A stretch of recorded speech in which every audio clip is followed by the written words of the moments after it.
एक सेक्शन अभी भी है जो कि इस बात से थोड़ा सा आउटरेज दिखा रहा है कि कैसे इन 12 आदमियों को अक्विट कर दिया गया, हमने क्यों इनको सजा नहीं दी। केवल की पूरी पूरी पूरी पूरी गवर्नमेंट, पूरा सिस्टम सुप्रीम कोर्ट पहुंच गया है ना कि भाई अपील कर दी गई है, इसको जो है स्थगित किया जाए, इनको रीअरेस्ट किया जाए, इनको अंदर डाला जाए। तो आप जो है 19 साल से जिस गलत काम को लेकर चल रहे थे, आप अगले 19 साल के लिए वही गलत ट्रैक पे चलना चाहते हैं। जो 12 आदमी है इन्होंने ऑलमोस्ट 2 decades, 19 years बहुत लंबी बात है, 19 years ये अपनी फैमिली से सेपरेटेड रहे। कुछ लोगों की तलाक हो गई, कई लोगों की जॉब चली गई है, कई लोगों को अलग अलग किस्म की बीमारियां लग गई है, किसी को खुदाई कम दे रहा है, किसी को दिखाई कम दे रहा है, कुछ चलने की काबिल नहीं।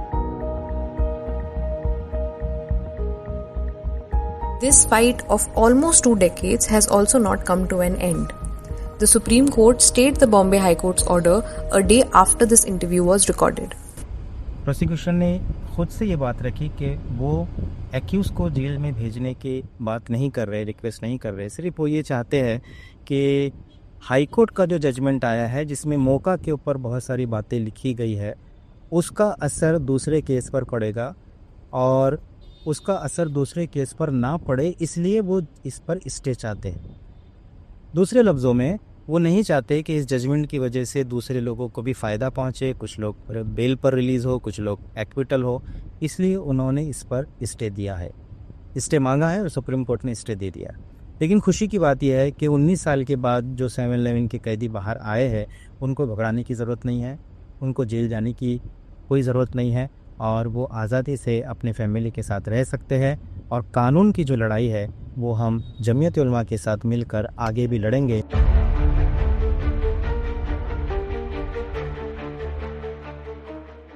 So today we have with us Abdul Wahid Sheikh. Abdul was the first person to be acquitted in the 2006 Mumbai train blast. That was up until now, because in a very big breakthrough, in a very significant judgment on 21st July, the Bombay High Court acquitted all the other 12 Muslim men in the 2006 Mumbai train blast case. Now, as we know, the court overturned an earlier 2015 order, which was by Makoka Court, Maharashtra Control of Organized Crime Act, wherein they had awarded death penalty to 5 of them and life imprisonment to the other 7 men.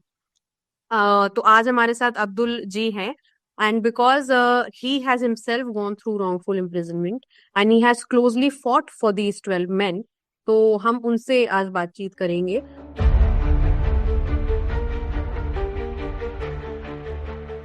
जो 3 चीजें ATS ने false लगाई थी हम पर allegations को साबित करने के लिए, एक तो कन्फेशनल स्टेटमेंट था, दूसरा रिकवरीज थी और तीसरा जो है विटनेसेस थे और टीआईपी परेड। तो ये 4 चीजों को हाई कोर्ट ने जो है आउटराइटली रिजेक्ट किया है और कहीं ना कहीं हाई कोर्ट ने ये बात कही है कि जो कन्फेशनल स्टेटमेंट जो एक्सट्रैक्ट किया गया है अंडर ड्यूरेस है, टॉर्चर करके लिया गया है। जो रिकवरी है, चाहे वो आरडीएक्स की रिकवरी हो, आरडीएक्स ट्रेसेस हो, डेटोनेटर्स हो, ये सारे के सारे जो है प्लांटेड है। दूसरा जो एटीएस के जो पंच विटनेसेस जो उन्होंने लाए हैं वो उनके खुद के जो है स्टॉक विटनेसेस थे। ये बात सुप्रीम हाई कोर्ट ने अपने जजमेंट में लिखी, स्टॉक विटनेसेस को जो है यूज किया गया है किसी ना किसी तरह से। हमारे रिश्तेदार है जिनको मार के टॉर्चर करके हमारे खिलाफ गवाही के लिए खड़ा किया गया, उनको डराया गया कि अगर तुमने गवाही नहीं दी हम एटीएस के कहने के मुताबिक तो तुमको भी हम जेल में डाल देंगे। तो 13 लोग 19 साल से, 12 लोग 19 साल से अंदर थे, अगर उसमें और 10 लोगों को डाल देते थे, 23 लोगों को, तो कोई क्या कर सकता था। 19 साल हमको इंतजार करना पड़ता था। कस्टडी का पीरियड है या जुडिशियल कस्टडी का पीरियड है, इन सारे पीरियड के अंदर जो कॉमन चीज है वो टॉर्चर है। पुलिस कस्टडी में बहुत ज्यादा टॉर्चर होता है, टॉर्चर की अलग अलग फॉर्म्स है। मैंने अपनी किताब में उसको बहुत एक बाकायदा चैप्टर लिखा है पुलिस टॉर्चर का, उसमें मैंने बताया है कि पुलिस किस तरह से टॉर्चर कर रही है, उसके कितने तरह के फॉर्म्स होते हैं, क्या टेक्निक वो इस्तेमाल करती है। कोर्ट में जब ले जाते हैं तो टॉर्चर के निशानात ना दिखे या जो एक्यूज है वो जज को कंप्लेंट ना करे टॉर्चर की, उसके लिए क्या हथकंडे इस्तेमाल किए जाते हैं। जो मीडिया उस वक्त इतना शोर कर रहा था, ये सब चीजों में चिल्ला चिल्ला के, जिन्होंने टेररिस्ट हेडलाइंस में और हर जगह एकदम पहले ही साबित कर दिया था, वो मीडिया आज शांत है। तो ये जो एक टेररिस्ट का लेबल जो लग जाता है, उसके साथ आपने एक आपकी कैसी फाइट रही इतने सालों में, और उस लेबल का इम्पैक्ट इन आदमियों पे भी कैसे हुआ? ये हर केस की तरह मीडिया ने बहुत हा हू किया, हंगामा किया, और पहले ही दिन से हमको लश्कर तैयबा के स्लीपर सेल और आईएसआई के एजेंट्स और सीमी के जो है एक्टिविस्ट किस तरह इल्जामात लगा के हमको पहले ही दिन हमको सजा सुनाने की कोशिश, फ्रंट लाइन आ गई, फ्रंट पेज पे आ गया। लेकिन जैसे दिन गुजरते गए, हमने हमने पहले दिन से कोर्ट के अंदर अपनी आवाज़ को उठाना शुरू किया। हमने बार बार कोर्ट के अंदर कंप्लेंट की, ईयरली रिपोर्ट तैयार करते थे और भेजते थे मीडिया हाउसेस को कि भाई हमारे ऊपर जो ये गलत इधर केस बनाया गया, हमारे साथ ऐसा हुआ वैसा हुआ। हर साल हम ये रिपोर्ट बनाते थे और बाहर हमारे एडवोकेट शाहिद आजमी को भेजते थे, और वो उसको जो है सिविल सोसाइटीज के अंदर सर्कुलेट करते थे, मीडिया हाउसेस के अंदर सर्कुलेट करते थे। फिर आप जानते हैं इस तरह से हमने अपनी इनोसेंस को बाहर बताने की, पहुंचाने की पूरी कोशिश की। 2008 में फिर आप जानते हैं कि बॉम्बे क्राइम ब्रांच ने कुछ लोगों को गिरफ्तार किया, कहा कि बिल्डिंग बजायदी के लोग हैं और उनका इस ब्लास्ट के अंदर पूरा जो है डायरेक्ट इन्वॉल्वमेंट है, और जो अर्लियर सेट ऑफ एक्यूज है उनका कुछ भी इन्वॉल्वमेंट नहीं है, मतलब एटीएस ने गलत लोगों को अरेस्ट किया था। ये 2008 में ही खुल गया था। तो फिर मीडिया की आप खुली कुछ हद तक की, और उन्होंने कहा कि नहीं, इस केस में कुछ गड़बड़ है। तो थोड़ा सा वहां से मीडिया जागना शुरू हुई।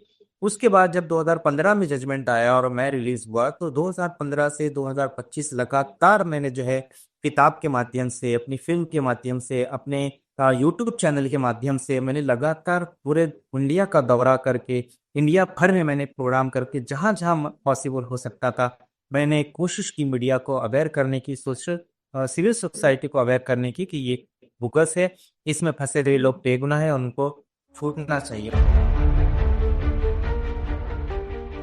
आरटीआई का एक बहुत बड़ा रोल है कि जो अक्यूज्ड हैं उन्होंने आरटीआईज भी काफी फाइल करी ताकि वो और इन्फॉर्मेशन निकाल सके, और प्रोसिक्यूशन के केस में भी उसमें काफी वो पंच कर पाए उस चीज से। तो आरटीआई का इसमें क्या रोल था, उससे क्या क्या इन्फॉर्मेशन मिल पाई थी? आरटीआई एक्ट जो है 2005 में इनेक्टमेंट किया गया। हम 2006 में जेल के अंदर गए। हमें तो बाहर जब थे तो हमको आरटीआई एक्ट के बारे में कुछ मालूम नहीं था, लेकिन हम जेल में गए तो हमने आरटीआई एक्ट पढ़ा, कॉन्स्टिट्यूशन पढ़ा, सीआरपीसी, आईपीसी, सारी चीज़ें हमने बुक्स मंगा के पढ़ी। तो हमने फिर हमारे ही पुलिस वालों की इंफॉर्मेशन मंगाना शुरू की कि भाई कभी इसको सस्पेंड किया गया, इसको कहाँ कहाँ ट्रांसफर किया गया, इसकी पोस्टिंग कहाँ कहाँ हुई, इसके ऊपर कोई फाइन लगाया गया, इसके ऊपर कोई डिपार्टमेंटल इंक्वायरी हुई क्या, इसके ऊपर कोई एलिगेशंस या कोई चार्जशीट फाइल हुई क्या। ये सारी इंफॉर्मेशन हमने मंगाना शुरू। पता चला कि हमारे केस में जो पंच विटनेस है उसके ऊपर कहीं जगह पर एफआईआर दर्ज है, या हमें ये पता चला कि जो हमारे केस में पंच है वो कई केसेस के अंदर एज अ पंच विटनेस की हैसियत से काम कर चुका है, और कॉमन ऑफिसर एक ही है। जो ऑफिसर ने पंच की हैसियत से मेरे केस में इसको यूज किया है, वही ऑफिसर ने नक्सल वाले केस में या यूएपी के अदर केसेस के अंदर या मौका के अदर केसेस के अंदर उसको पंच की हैसियत से इस्तेमाल किया है। जहाँ तक मुझे याद आ रहा है, मेरी शादी हो गई थी 2003 में, और मैं उसके बाद शिफ्ट हो गया था विक्रोली से मुंब्रा में। अब मैंने वहाँ एक रेंटेड फ्लैट लिया था, मेरे 2 बच्चे थे, मेरी बीवी थी।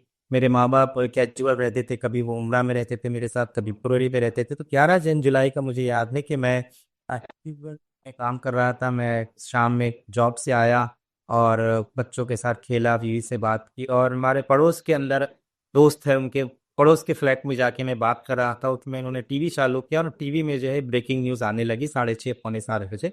तब मुझे देखकर पता चला कि ऐसा कोई ब्लास्ट हुआ है, और हमको बहुत अफसोस भी हुआ, और आज भी अफसोस है कि 19 साल बीत जाने के बाद भी ब्लास्ट में हलाक होने वाले और ब्लास्ट में जख्मी होने वाले को इंसाफ नहीं मिला है।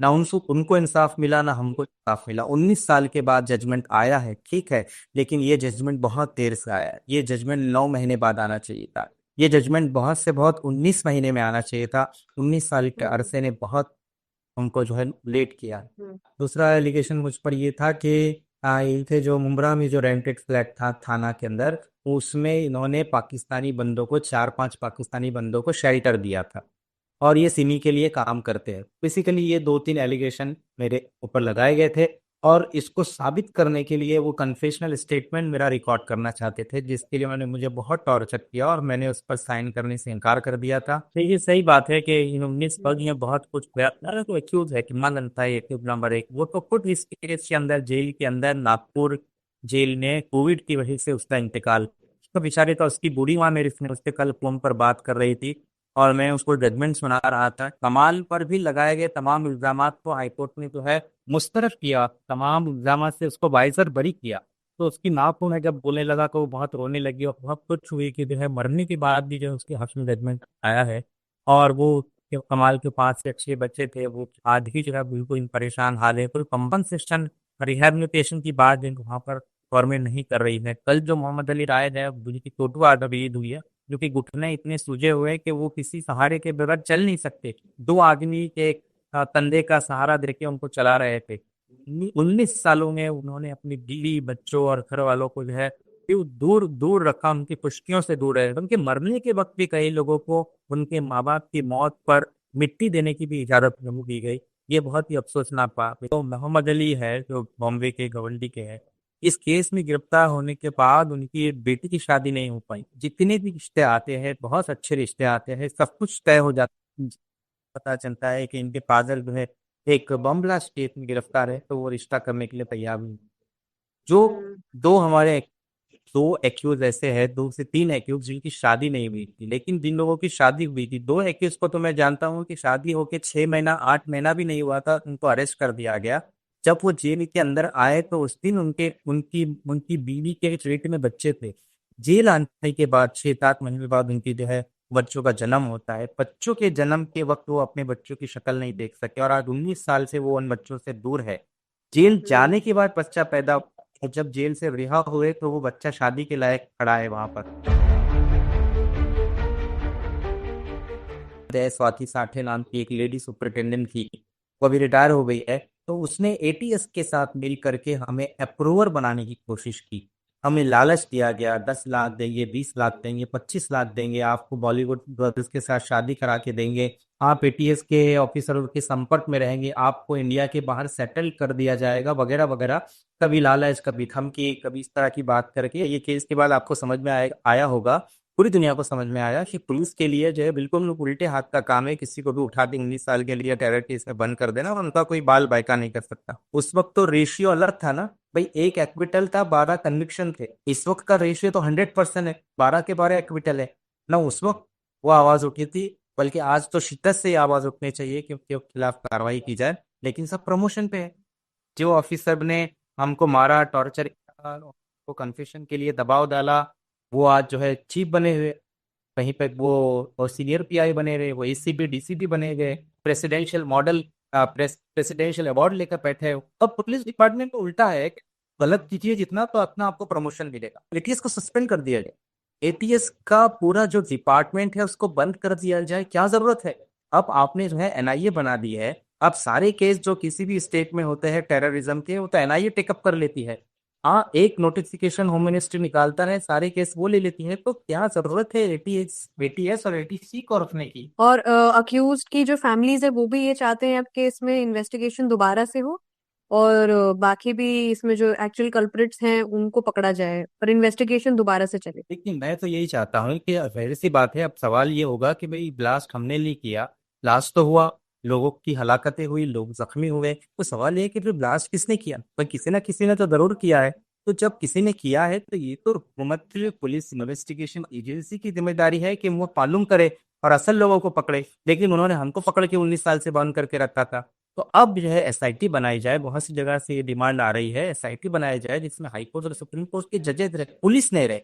खुदा के लिए पुलिस को मत रखिए, न जाने वो फिर से 13 बेगुनाह मुस्लिम नौजवानों को पकड़ के 19 साल बाद पता चलेगा कि वो भी बेगुनाह थे।